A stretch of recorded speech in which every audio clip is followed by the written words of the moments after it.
Assalamualaikum warahmatullahi wabarakatuh. Perkenalkan, nama saya Sena Julianti.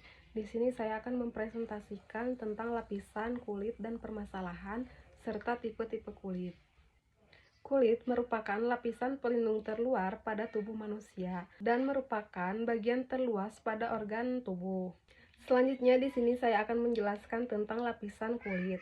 Yang pertama ada lapisan epidermis atau lapisan terluar. Di dalam lapisan ini ada yang namanya dead cell atau sel kulit mati yang tebalnya bisa mencapai hingga 0,12 mm. Sel kulit mati ini dapat dengan sendirinya terlepas setiap 21 hari sekali, asal kita menerapkan 3 pola hidup sehat. Yang pertama, tidur cukup minimal 8 jam per hari. Yang kedua, minum minimal 2 liter sehari sesuai berat badan. Dan yang ketiga, tidak stres. Namun untuk saat ini banyak sekali orang yang mengabaikan tentang 3 pola hidup sehat tersebut, sehingga akan menimbulkan kusam dan kerut pada wajah. Permasalahan tersebut dapat diatasi dengan menerapkan 3 pola hidup sehat tersebut, lalu melakukan perawatan wajah seperti treatment, contohnya filling, facial, dan scrub yang berbahan gel. Sel kulit mati yang menumpuk akan menyebabkan tumbuhnya jerawat. Jadi proses bertumbuhnya jerawat itu adalah pertemuan antara penumpukan sel kulit mati serta minyak berlebih pada wajah serta bakteri dan kotoran lainnya, sehingga jerawat akan bertumbuh pada kulit. Yang kedua ada yang namanya melanin. Pada lapisan pertama juga terdapat melanosit yang memproduksi melanin sebagai pelindung aktif. Melanin ini akan bekerja sebagai perlindungan ketika kulit kita terkena paparan panas. Sumber panas ada 3. Yang pertama ada yang namanya red light atau paparan sinar matahari. Yang kedua ada yellow light atau cahaya lampu dan api. Serta yang ketiga ada yang namanya blue light, cahaya elektronik. Contohnya seperti HP, TV, dan laptop. Sumber panas tersebut tentunya sangat berbahaya sekali bagi kulit kita jika kita tidak merawat. Apabila kulit kita terkena paparan panas tersebut, maka secara otomatis melanosit akan memproduksi melanin yang berfungsi sebagai pelindung bagi kulit.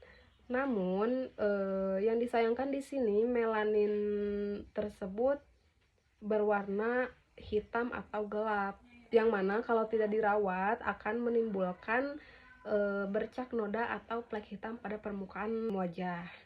Selanjutnya di sini ada permasalahan pada kulit epidermis. Yang pertama ada yang namanya kusam. Kusam di sini dapat diartikan sebagai kulit yang tidak berkilau, tidak bercahaya, tidak berseri-seri. Penyebabnya itu karena tidak melakukan 3 pola hidup sehat. Bisa juga dikarenakan bertambahnya usia atau penumpukan sel kulit mati serta polusi dan sinar matahari. Solusinya kita bisa menerapkan 3 pola hidup sehat, lalu rajin eksfoliasi kulit, lalu menggunakan skincare yang mengandung vitamin C. Yang kedua adalah komedo. Penyebab adanya komedo adalah penumpukan bakteri akne. Kulit banyak memproduksi keringat atau minyak, dan yang terakhir pembersihan wajah yang kurang maksimal. Solusinya kita dapat melakukan double cleansing, eksfoliasi wajah, dan melakukan pola hidup sehat. Yang ketiga ada jerawat.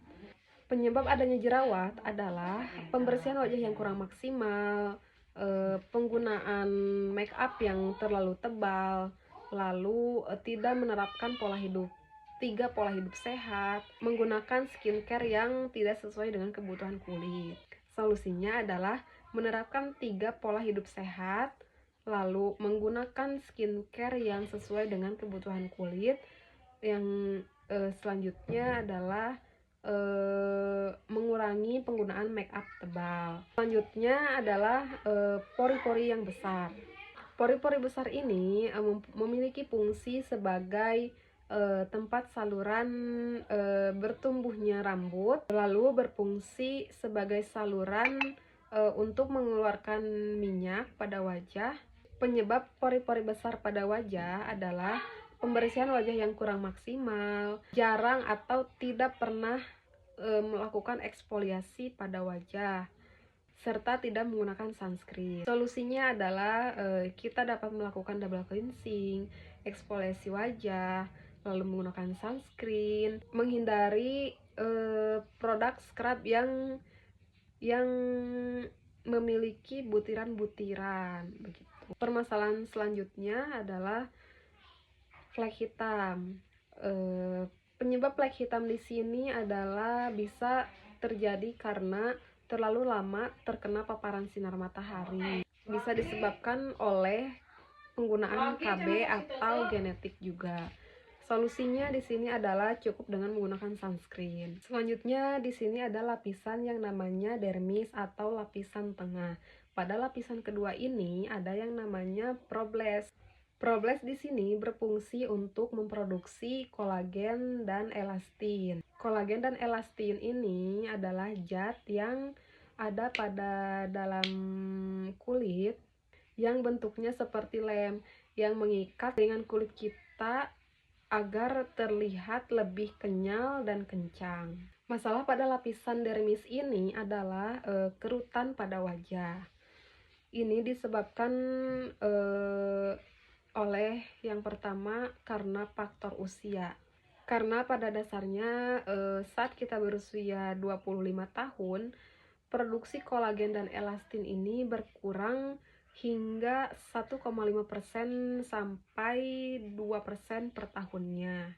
Dan penyebab kerutan ini adalah karena faktor bertambahnya usia, lalu kulit kering, tidak menjalankan pola hidup sehat, dan ekspresi yang berlebihan. Solusinya adalah menjalankan 3 pola hidup sehat, lalu mengkonsumsi vitamin C dan E, dan menggunakan sunscreen anti-aging. Selanjutnya di sini ada lapisan hipodermis atau lapisan terdalam. Pada lapisan ini terdiri dari lemak, terus pembuluh darah, serta serabut syaraf. Namun pada lapisan ketiga ini tidak terdapat permasalahan kulit apapun. Selanjutnya di sini saya akan menjelaskan jenis-jenis kulit. Yang pertama ada yang namanya normal skin atau kulit wajah yang normal.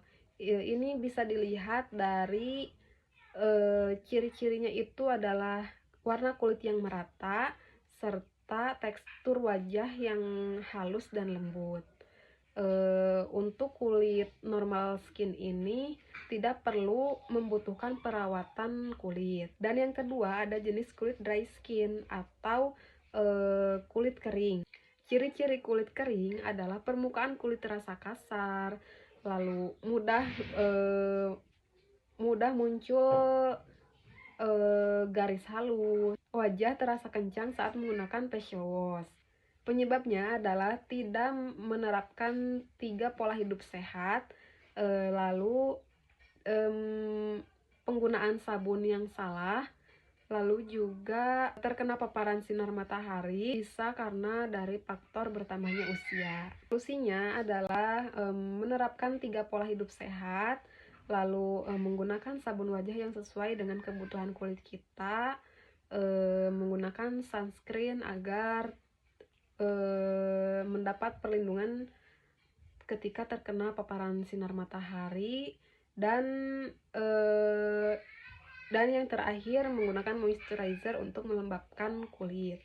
Selanjutnya di sini ada oily skin atau kulit berminyak. Ciri-cirinya adalah permukaan wajah yang berkilau, mengkilap seluruh wajah. Lalu pori-pori besar, disertai juga ada jerawat, dan ketika permukaan wajahnya disentuh itu terasa lengket. Selanjutnya ada combination skin atau kulit kombinasi. Kulit kombinasi ini adalah perpaduan antara kulit kering dan kulit berminyak. Ciri-cirinya adalah di bagian T-zone atau area T-zone ini meliputi dagu, hidung, dan dahi itu pasti berminyak. Namun di bagian pipi tipe jenis kulit yang kering dan pori-pori besar namun tidak sebesar kulit berminyak. Dan yang terakhir di sini ada jenis kulit sensitif. Jenis kulit sensitif ini ditandai dengan permukaan wajah yang mudah mengalami reaksi berlebih seperti gatal-gatal pada wajah, lalu terasa iritasi, terbakar, atau bahkan panas. Ciri-cirinya itu adalah permukaan muka mudah memerah, terus terasa panas atau terbakar, lalu juga gatal-gatal atau ruam yang menyebabkan mudah munculnya jerawat. Sekian presentasi dari saya. Wassalamualaikum warahmatullahi wabarakatuh.